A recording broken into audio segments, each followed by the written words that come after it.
Alright guys, so what we're going to look at today is some coordinate geometry. So we're going to look at in this video we're going to look at three different things. We're going to look at the midpoint of a line, the slope of a line, and the length of a line, or the distance of a line. The equation of a line is also here, but we're going to do that in a separate video because it's a little bit longer. This is a very important question when it comes to the insert. There'll be a full question on this. Midpoint of a line is not something that comes up too often, but it can come up. The slope and the length of a line are very popular, and then particularly for the slope you're going to have to use this in the equation of a line a lot of the time, and for the length of a line that's going to come into a couple of questions. So it's going to come into coordinate geometry of the line, and it's going to come into coordinate geometry of the circle. So they're your formulas which are given in your table book. So let's have a look at applying these three formulas here. So I'm going to pick a point. So I'm going to pick point 2, 4, and minus 3 and 5.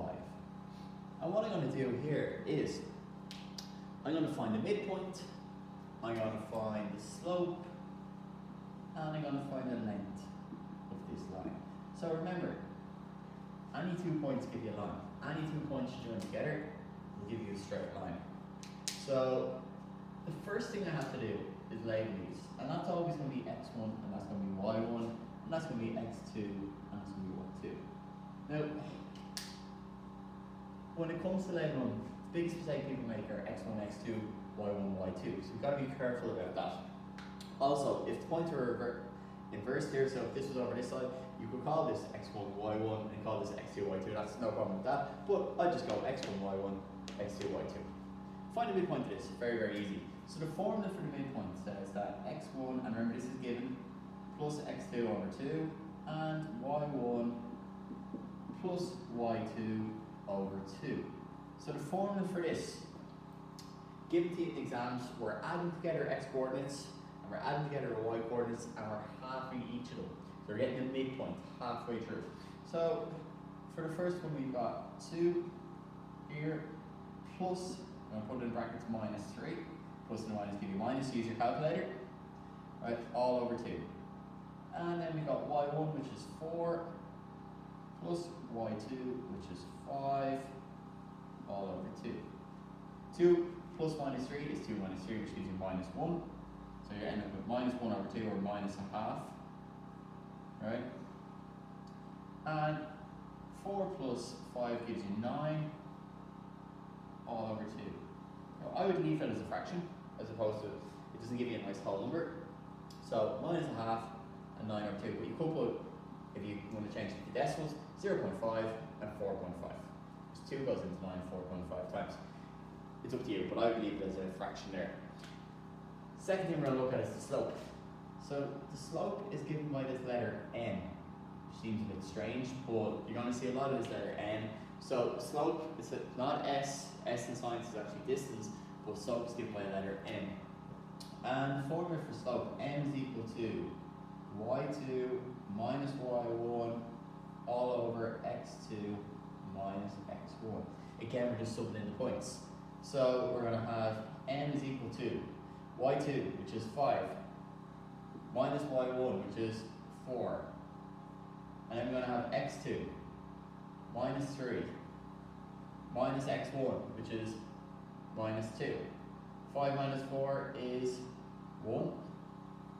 Minus 3 minus 2 is minus 5. So it's minus 1 over 5. Right? Minus a 50. We change it to a decimal if you want, but it's not really going to help us. So the answer for that, the slope, is minus 1 over 5.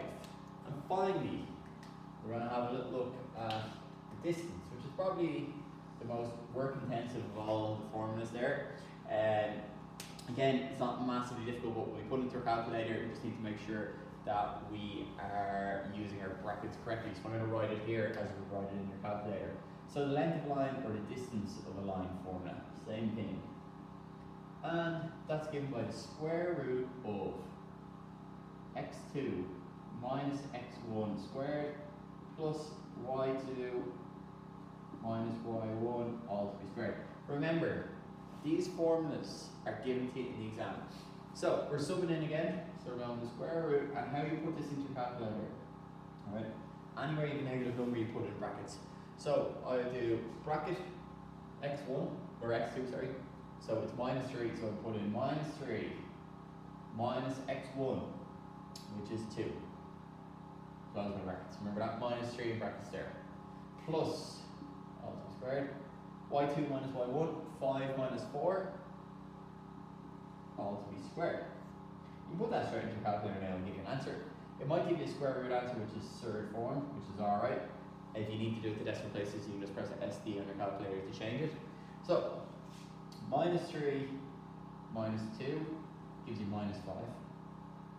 So we're left with minus 5 squared. You know, I'm doing this the long way. 5 minus 4 is 1 squared. Then we're going to have the square root of minus 5 squared actually gives you 25. Minus 5 by minus 5 is plus 25. 1 squared is 1. So it's going to be the square root of 26. And if you're going to change that to a decimal, that comes out at 5.1. So third form, decimal form there. Hopefully that's not too bad.